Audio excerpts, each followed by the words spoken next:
Hello students, आज हम important example करने जा रहे हैं। स्टूडेंट्स, ये एग्जाम्पल बुक में सॉल्व नहीं है, तो बच्चे का कमेंट आया था, तो इम्पोर्टेंट एग्जाम्पल है, पेपर में पूछी गई है, तो इसीलिए मैंने ये वीडियो में इसको सॉल्व करके अच्छे से समझाया है। जैसे कि पिछले लेक्चर में भी मैंने ऐसी ही एक एग्जाम्पल करवाई है।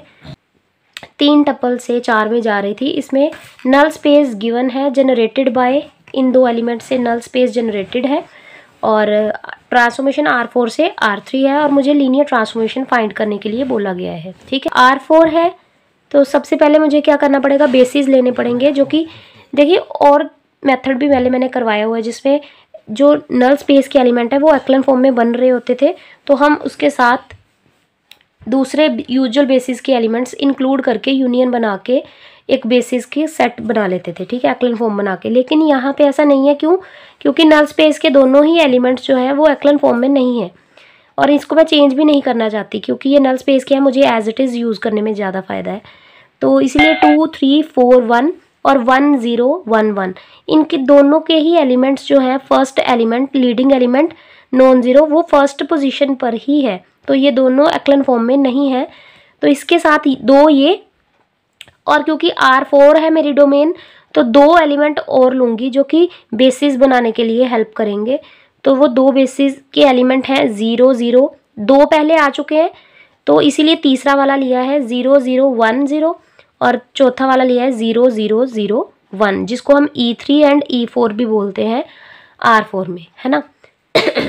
इसके बाद हम इन चारों एलिमेंट्स को देखेंगे कि क्या ये सच में बेसिस बनाने लायक है R4 के या नहीं। तो बेसिस 2 कंडीशन में बनता है। एक तो दोनों कंडीशन सेटिस्फाई हो। फर्स्ट कंडीशन होती है हमारी लीनियर इंडिपेंडेंट की और सेकंड कंडीशन होती है डोमेन को स्पैन करने की। तो सबसे पहले R4 के ये एलिमेंट बेसिस बनाएंगे। तो बेसिस बनाएंगे तो सबसे पहले इसको अल्फ़ा चेक करना है कि लीनियर इंडिपेंडेंट होगा या नहीं। अल्फ़ा, बीटा, गामा और डेल्टा 4 स्केलर लिए फील्ड में से, और इन चारों के साथ इनका कॉम्बिनेशन बना के मल्टीप्लाई करके ऐड कर दिया। ठीक है, alpha first element plus beta second element plus gamma gamma into third element और delta into fourth element equals to 0 के इक्वल रखना है। तो सिंगल 0 नहीं रखूंगी क्योंकि यहाँ पे 4 टपल में है एलिमेंट, तो 0 भी हमारा 4 टपल में होगा। अब फर्स्ट एलिमेंट को अल्फ़ा को अंदर लेके जाके मल्टीप्लाई करना है, बीटा को भी, गामा को भी, डेल्टा को भी। फर्स्ट एलिमेंट को ऐड करके ये चीज़ बनती है।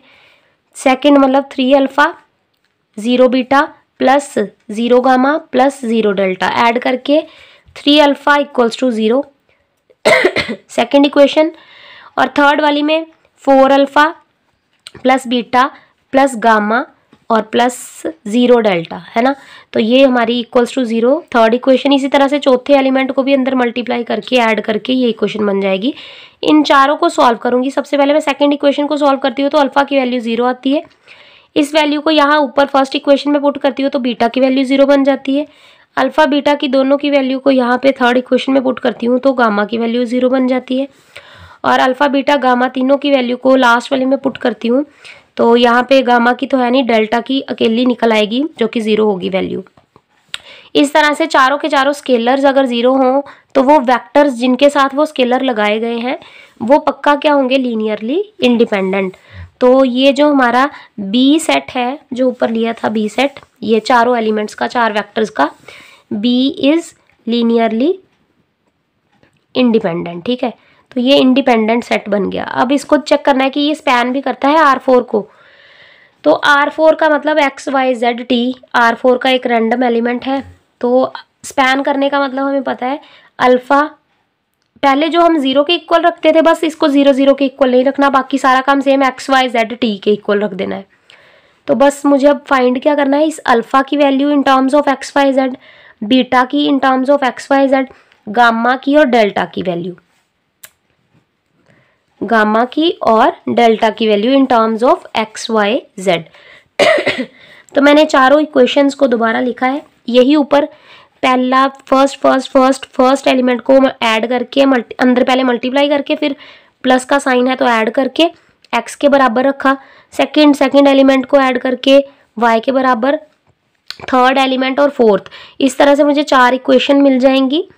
इक्वेट करने के बाद इन चारों इक्वेशंस को सॉल्व किया गया है। सबसे पहले मैंने यहाँ से अल्फ़ा की वैल्यू निकाली जो कि आई y/3 हमारा मोटिव है अल्फ़ा, बीटा, गामा और डेल्टा की वैल्यू निकालना in terms of x, Y, z, t. तो सबसे पहले तो अल्फ़ा की वैल्यू आ गई कितनी, वाई बाय 3। तो y बाय 3 मतलब ये 3 इस साइड चला गया तो अल्फ़ा की वैल्यू आ गई ना y बाय 3। इस वैल्यू को उठा के अल्फ़ा की यहाँ पुट कर दूंगी फर्स्ट इक्वेशन में, तो बीटा की वैल्यू आ जाएगी। तो यही मैंने नीचे किया है, 2 alpha plus beta equals to x. तो यहाँ पे बीटा की वैल्यू आ जाएगी in terms of x and y, x Y z t की फॉर्म में आनी चाहिए। तो इसमें कहीं भी अल्फ़ा, बीटा, गामा, डेल्टा नहीं दिख रहा, सिर्फ एक्स और वाई ही दिख रहे हैं। तो मतलब ये वैल्यू, तीसरी वैल्यू इसने निकाली है गामा की, है ना। गामा कैसे आएगा, अल्फ़ा और बीटा की इन टर्म्स ऑफ वाई और एक्स में जो वैल्यूज़ आई हैं उनको यहाँ पुट कर दूंगी, तो यहाँ गामा की वैल्यू आ जाएगी in terms of x, y and z. तो मैंने ये सब्सटीट्यूट कर दी है वैल्यूज़। इसके बाद डेल्टा निकालना है। डेल्टा अल्फ़ा, बीटा, गामा की वैल्यू, अल्फ़ा और बीटा की वैल्यू थर्ड इक्वेशन में पुट कर दी, तो यहाँ मुझे डेल्टा की भी वैल्यू मिल गई जो कि होगी T minus alpha minus beta. ठीक है, तो अल्फ़ा बीटा की वैल्यू पुट करके टी की भी वैल्यू मेरी किस तरह से मुझे मिल रही है in terms of x, Y, z and t, इस फॉर्म में। अब मुझे क्या करना है, इन अल्फ़ा, बीटा, गामा और डेल्टा की वैल्यूज़ को यहाँ दोबारा लिखना है, अंदर मल्टीप्लाई नहीं करना, सिर्फ लिखना है बाहर। तो ये अल्फ़ा, बीटा, गामा, डेल्टा की वैल्यू आई और इसको मैंने यहाँ पे जहाँ पे अल्फ़ा, बीटा, गामा और डेल्टा था वहाँ उनकी वैल्यू सिर्फ लिखी है। ठीक है, बाकी एज इट इज़। इसके बाद यहाँ पे ये स्टेप आना चाहिए था, तो मैंने अप्लाई टी लिख दिया था गलती से, तो ये मैंने साइड में लिख दिया है। ध्यान से देखना है, ये स्टेप मोस्ट इम्पॉर्टेंट है। अब हम डिफाइन करेंगे ट्रांसफॉर्मेशन, जिससे हमने ट्रांसफॉर्मेशन बनानी है, लीनियर ट्रांसफॉर्मेशन, उसके एलिमेंट्स अब हम डिफाइन करने वाले हैं। पर ध्यान से देखना है, ये पहले दो एलिमेंट वो हैं जो कि हमें स्टेटमेंट में ही गिवन है, नल स्पेस के एलिमेंट्स हैं, 2 3 4 1 1 0 1 1, ये दोनों नल स्पेस के एलिमेंट हैं। इसीलिए इनकी इमेज मैंने कैसे रखी है, 0 0 0। अब यहाँ पे 4 और यहाँ पे 3 क्यों लिए एलिमेंट, क्योंकि आपको पता है ट्रांसफॉर्मेशन मेरी R4 से R3 चल रही है। ट्रांसफॉर्मेशन में पुट होगा R4 मतलब 4 टपल का एलिमेंट, और जो बाहर निकलेगा वो निकलेगा 3 टपल में, यानी कि R4 से R3 है, तो पुट करेंगे तो 4 टपल का होगा, जब वो ट्रांसफॉर्मेशन होके बाहर आएगा तो वो 3 टपल का, मतलब कॉमा डाल के 3 एलिमेंट होंगे ये। तो इस तरह से 3D में होगा। तो मैंने इसीलिए 0 0 0 0 क्यों, क्योंकि मुझे पता है ये एलिमेंट नल स्पेस का एलिमेंट है, तो जो एलिमेंट नल स्पेस के होते हैं उनकी इमेज हमेशा 0 होती है। सेकंड एलिमेंट भी 1 0 1 1, इसको भी एज इट इज़ ही मैंने बिना छेड़छाड़ किए पूरा एलिमेंट नल स्पेस का एज इट इज़ लिया था, तो इसकी भी ट्रांसफॉर्मेशन क्या होगी, 0 0 0। इसके बाद आपको समझना है कि जो दो एलिमेंट्स जो कि नल स्पेस के नहीं थे, 0 0 1 0 एंड 0 0 0 1, इनको लाइन वाइज दूसरी साइड क्या है, आर क्यूब के बेसिस क्या होते हैं, E1 E2 E3। E1 मतलब 1 0 0, E2 मतलब 0 1 0 और E3 मतलब 0 0 1। पहले दो तो अरेंज हो गए, वो नल स्पेस के थे तो 0 0 0, बाकी लाइन वाइज शुरू हो जाना है। ट्रांसफॉर्मेशन ऑफ 0 0 1 0 क्या होगी, E1 के बराबर। ट्रांसफॉर्मेशन ऑफ 0 0 0 1 किसके बराबर होगी, E2 के। मान लो यहाँ पे एक और एलिमेंट होता भी तो उसकी बारी क्या आती, E3, यानी कि 0 0 1 आती इस तरह से। पर यहाँ इसके बाद एलिमेंट्स खत्म हो गए थे, डोमेन वाली साइड के 4 ही एलिमेंट्स बचते थे, क्योंकि बेसिस में है ही 4 एलिमेंट, है ना, हमने R4 के 4 ही एलिमेंट बेसिस बनाए हैं, तो 4 डायमेंशन इसकी 4 है, तो बेसिस में 4 ही एलिमेंट होंगे, 5वां तो आ नहीं सकता, तो इसलिए 4 एलिमेंट थे। चारों की इमेज आपको आई होप समझ में आ गई होगी। आगे ये पुराना कंसेप्ट अप्लाई टी, ये जो हमने स्पैन बना रखी है इसमें टी अप्लाई करना है, कहाँ, यहाँ पे transformation of x Y z T.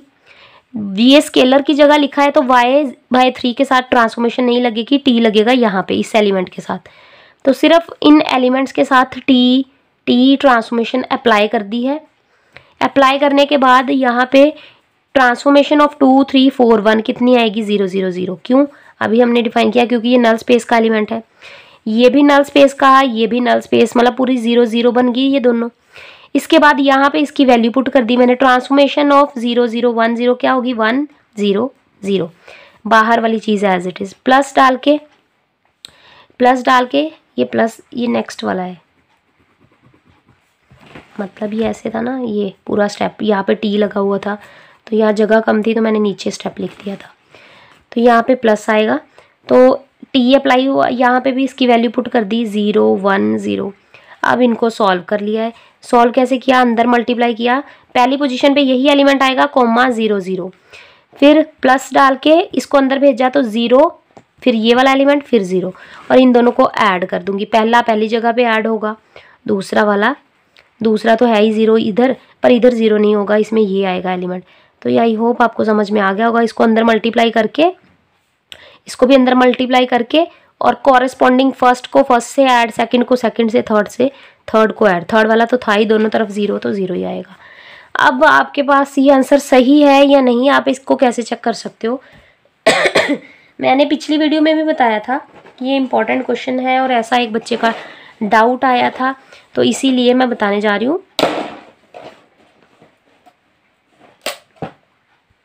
आपको इसको चेक कैसे करना है, तो सिंपल है, जो कि स्टेटमेंट में दिए हुए थे नल स्पेस के एलिमेंट 2 3 4 1, और दूसरा क्या था 1 0 1 1। अगर आप इन एलिमेंट्स को ट्रांसफॉर्मेशन में पुट करोगे, क्योंकि ये दोनों नल स्पेस के थे, तो आपकी इमेज भी क्या आनी चाहिए 0। आप खुद सोचो, अगर x y z और t ये पुट करते हो आप यहाँ पे ट्रांसफॉर्मेशन में, तो जब t ट्रांसफॉर्मेशन किया आपने 2 3 4 1 की, तो वो बनेगी 4 माइनस, क्योंकि z की वैल्यू है 4, तो 4 माइनस, ये देखो पेपर में ये पेंसिल वाली चीज़ करके नहीं दिखानी, ये सिर्फ आपको समझाने के लिए कि आपको ये ना लगे हमारा आंसर गलत आ रहा है या ऐसे कुछ, तो आप चेक भी कर सकते हैं। तो लिखा मैंने 4 माइनस एक्स की जगह पे 2 माइनस 2, वाई कितना है मेरा 3/3, तो ये 3 3 कट गया, और 4 माइनस 4 पहला एलिमेंट 0, t मतलब 1 माइनस एक्स मतलब 2 और प्लस y मतलब 3/3, 3/3 मतलब काट के 1, और लास्ट तो है ही 0, तो ये 2 माइनस 2, तो ये अगेन 0, तो मतलब t 2 3 4 1 अगर मैं सॉल्व करूँ तो क्या बन रहा है 0 0 0। तो यही तो नल स्पेस का ही एलिमेंट है, इसका मतलब सही है। इसी तरह से आप चाहो दूसरा चेक करो, 1 0 1 1 इस ट्रांसफॉर्मेशन में पुट करो, आपको क्या मिलेगा 0 0 0 ही मिलेगा। यहाँ 1 1 और 0, 1 minus 1 that is 0, t 1 minus 1 और प्लस 0/3 मतलब 0, तो 1 माइनस 1 0 0। तो इस तरह से आप चेक कर सकते हो इन एलिमेंट्स को पुट करके। आप चाहो तो ये डिफाइन जो किए थे एलिमेंट दो लास्ट वाले, इन दोनों को भी पुट करोगे, ये जो इमेज है यही मिलेगी आपको।